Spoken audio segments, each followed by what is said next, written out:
A campus radio station is going to be in action. An interviewer is interviewing a man from the university for the survey. Listen to the conversation between them and circle the best answer from A, B, or C for questions 1 to 4. You now have some time to read questions 1 to 4.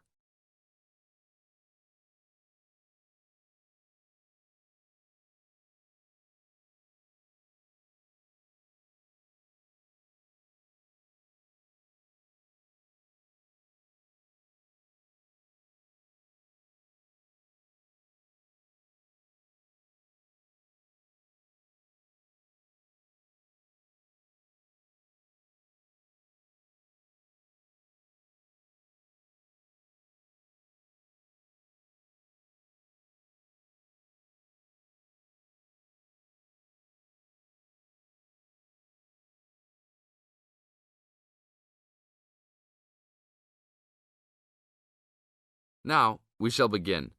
You should answer the questions as you listen, because you will never hear the recording for the second time. Listen carefully and answer questions 1 to 4. Excuse me, I'm conducting a campus survey. Would you have time to answer a few questions? What's it all about? We're doing some market research for a new campus radio station starting in the next few months. That's okay. Sounds good. Great. I'll just work through this form with you. And if we could start with some personal background information? Sure. Right. If I could have your age, please. 26. Okay, good. And are you a student, teacher, or in another job? Well, I'm a tutor, but I'm also a postgraduate student, so I don't know what you might call me. What do you think? Okay, well, I'm more of a teacher, really. Fine. And would you mind if I asked about your salary, or I could leave it blank? No, that's okay. It's $20,000 a year. Thanks. Right. Now about your current listening habits. What would you say is your main reason for listening to radio? Well, I'm usually busy during the day at work, so I usually only listen to the radio at night. It helps me relax and unwind, even if I'm studying. Good. And how many hours a day on average do you listen to the radio? Well, not a lot really. I'd say just over an hour all told. Now you have some time to read questions 5 to 10.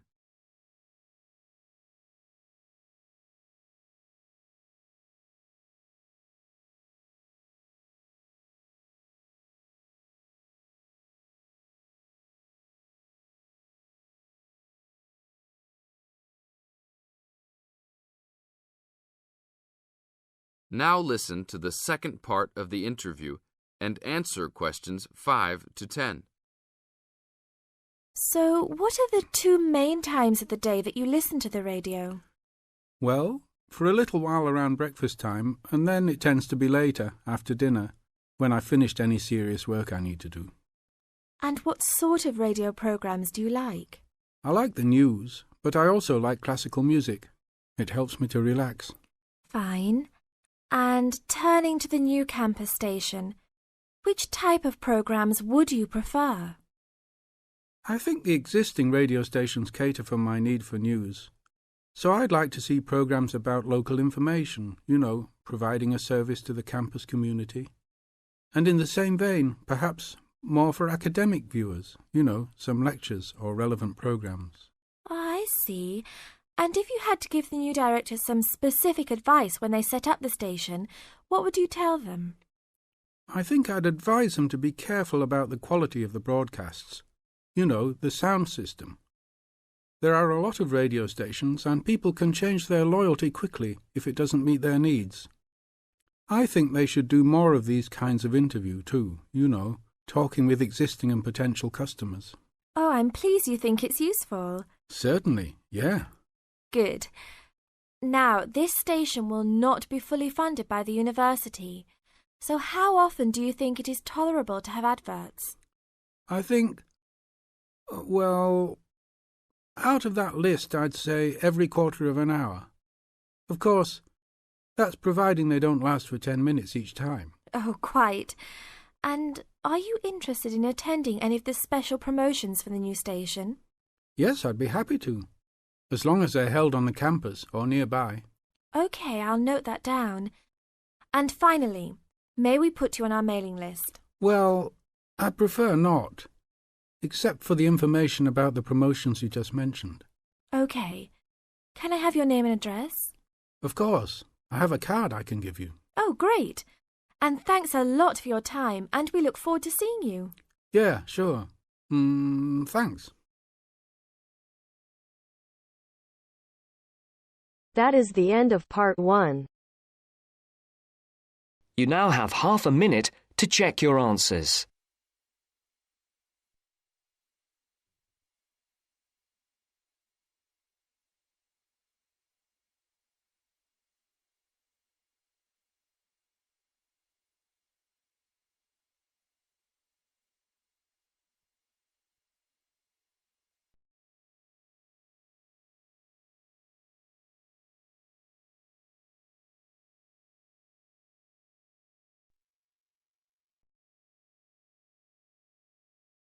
Now turns to part 2.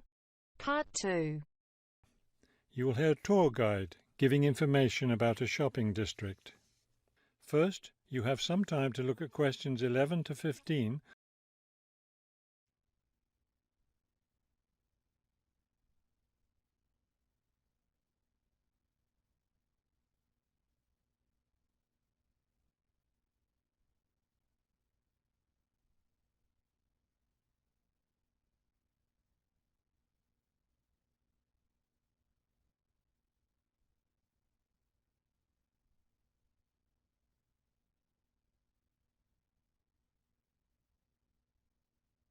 As you listen to the first part of the talk, answer questions 11 to 15. This afternoon, we'll visit the city's shopping district. Several blocks in the area are closed to car traffic, and I know you'll enjoy walking around there. I'd like to give you an overview of the district now, since you'll be on your own once we get there.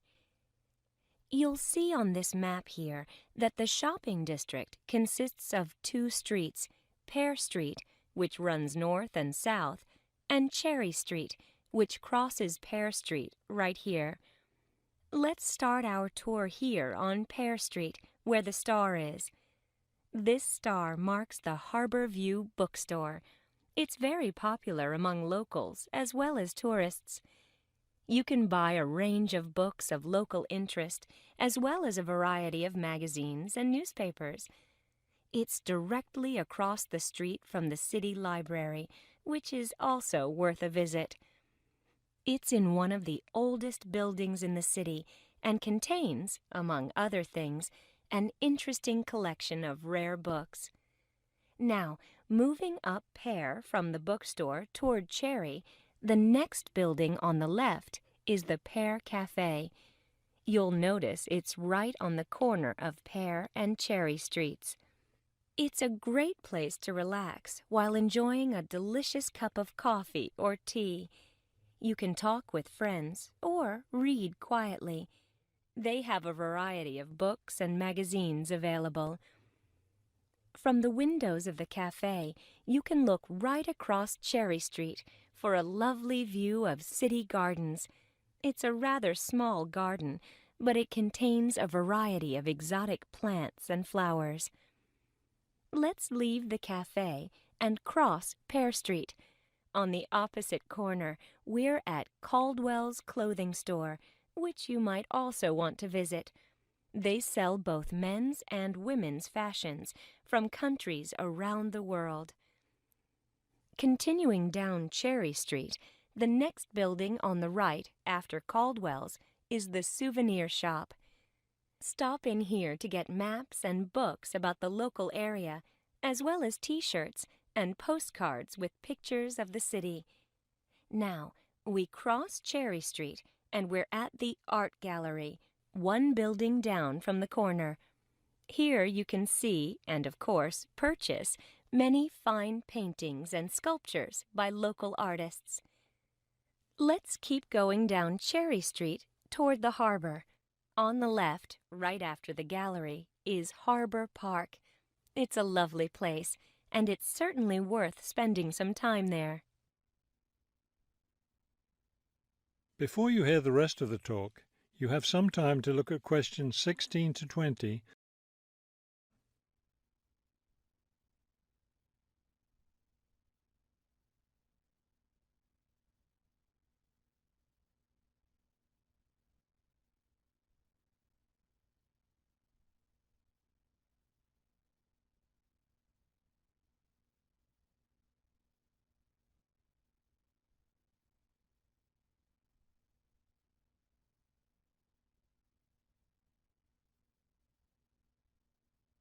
Now listen and answer questions 16 to 20. Harbor Park was built on land donated to the city by Captain Jones, a lifelong resident of this city. Captain Jones designed the park himself, and it was built in 1876. Exactly in the center of the park, a statue of Captain Jones was erected, and it's still standing there today. It shows Captain Jones on the bow of his ship. After viewing the statue, you can follow the path that goes through the woods just behind. It will lead you to a lovely garden, in the middle of which is a fountain. This is a nice place to enjoy a few quiet moments. If you still feel like walking, continue on to the far end of the garden. There, you'll find a wooden staircase, which will take you down to the harbor. You might enjoy the view of the boats from there. There's also a walking path along the water, which will eventually bring you back up to Cherry Street. You can see that there's plenty to do in this part of the city. The bus leaves at 1:30. That is the end of part 2. You now have half a minute to check your answers.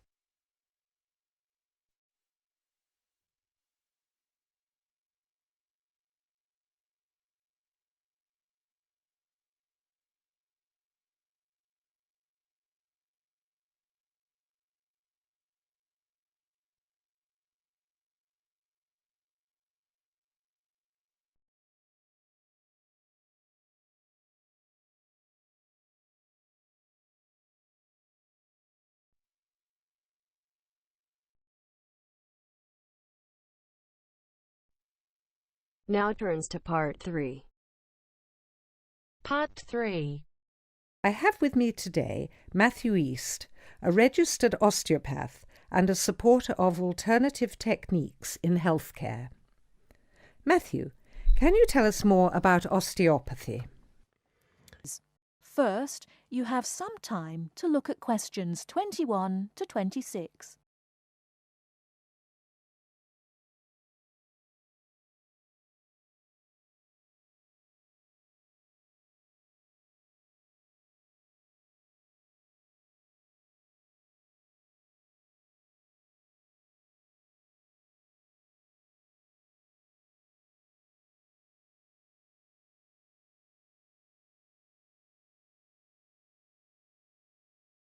Now listen carefully and answer questions 21 to 26. Over the past 50 years, there have been some radical changes in medicine as it is known in the West. This is largely the result of vast improvements in technology, but also in the rising importance of alternative treatments. I have with me today Matthew East, a registered osteopath and a supporter of alternative techniques in healthcare. Matthew, can you tell us more about osteopathy? Well, perhaps the first thing I should say is that the term alternative is actually a little misleading, as I am referring to approaches and attitudes to health that were in common use long before Western medicine was established. I prefer the term natural. Anyway, I'll begin by telling you a little about osteopathy. Basically, osteopathy is the manipulation of muscles in order to alleviate stresses and tensions that lead to pain. Now, unlike Western medicine, osteopathy considers the whole body, not just the affected area. And this is a very important principle of natural remedies. The whole body must be considered before a course of treatment can be decided upon. You see, the aim of therapies like osteopathy is not only to repair the body, but also to get the body treating itself. And this does not come from treating the symptoms. To give an example, I recently treated a 2-month-old baby who was screaming all day and was even worse at night. The couple had taken the baby to their doctor, but the only advice they were given was that the baby would grow out of it. However, the real problem stemmed from a difficult birth, which put pressure on the baby's neck. After 10 minutes of gentle manipulation, the pressure was released, and within 20 minutes the baby was quiet and calm for the first time. This was achieved without drugs or operations. Avoiding such invasive methods of treatment highlights another of the differences between Western medicine and a more natural approach. You see, Western medicine often uses surgery in order to find a solution to problems that could have been addressed with simple remedies. A medical approach that looks closely at how essential an operation is before it is performed would offer patients a considerably less stressful method of treatment, not to mention the financial savings. Natural remedies actually amount to about 10% of the cost of a Western course of treatment. Before you hear the rest of the talk, you have some time to look at questions 27 to 30.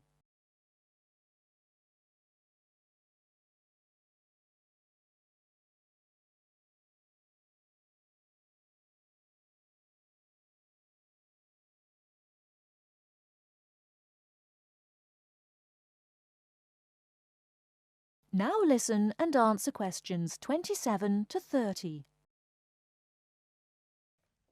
I'd like to mention the subject of surgery again a little later, but I would like to say at this point that there are those that claim that the benefits of osteopathy and herbal therapies are largely psychological, that they have not undergone the clinical trials that pharmaceuticals have.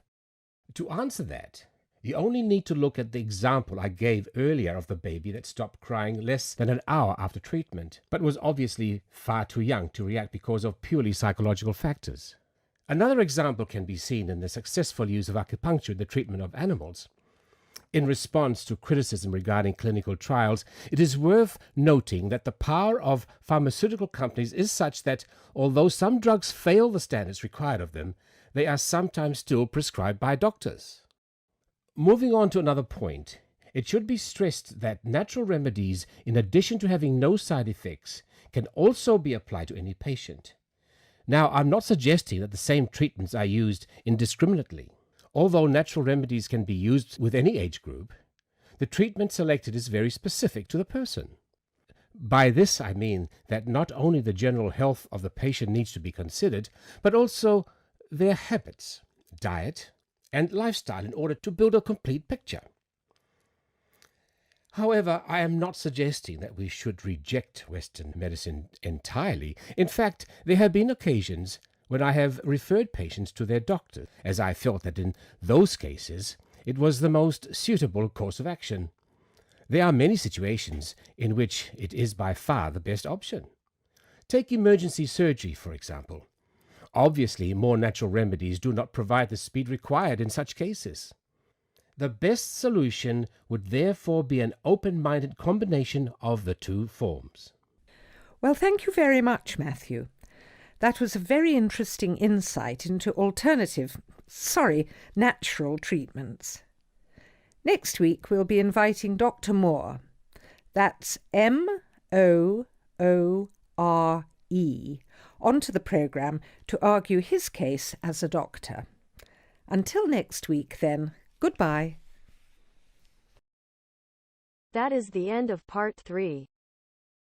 You now have half a minute to check your answers.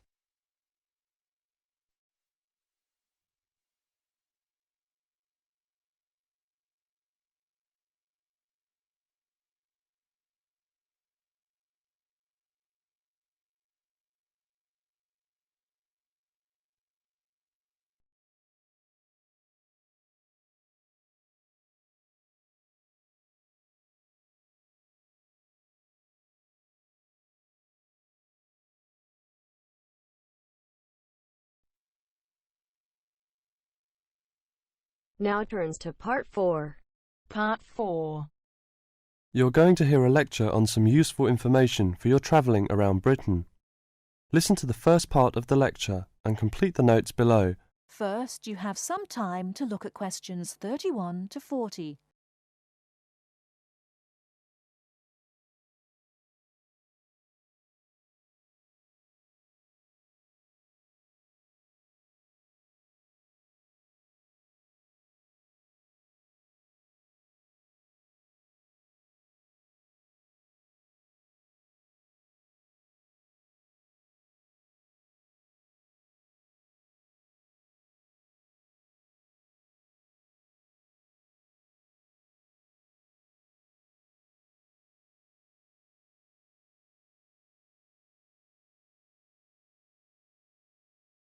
Now listen carefully and answer questions 31 to 40.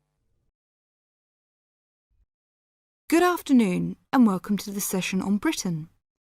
This afternoon I would like to provide some useful information for you about travelling around Britain.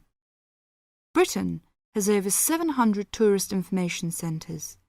You will find them at major ports, airports, stations, historic landmarks and towns and holiday centres. So just look out for this sign that says Tourist Information. The staff will be able to answer your holiday queries as well as provide essential maps, guides and brochures. Tourist information centres at major ports and airports in London and addresses of British Tourist Authority European offices are all listed on the Tourist Information Centres. Now let's talk about the telephone in Britain. You know, Britain is well supplied with public telephones. Street kiosks take 10-pence coins. In city centres, mainline railway stations, airports, and central London underground stations, payphones and card phones are in operation. For the latter, small plastic phone cards are used, and these come in 10, 20, 40, 100, and 200 units, and can be bought at post offices, news kiosks, station bars, and shops where the green and white card phone sign is displayed. When using the different public telephone systems, make sure you read the dialling instructions carefully. Now, let's see the banks in Britain. There are 24-hour banks at London's two main airports. One is Heathrow and the other is Gatwick. Otherwise, banks are normally open from 9:30 to 15:30 hours, Monday to Friday. Barclays Bank and National Westminster Bank offer a Saturday morning service at some of their branches. National Gyro Bank has 42 bureaux de change located in post offices throughout the country in main tourist areas. Opening hours are 9 o'clock to 17:30 weekdays, 9 o'clock to 12:30 Saturday mornings.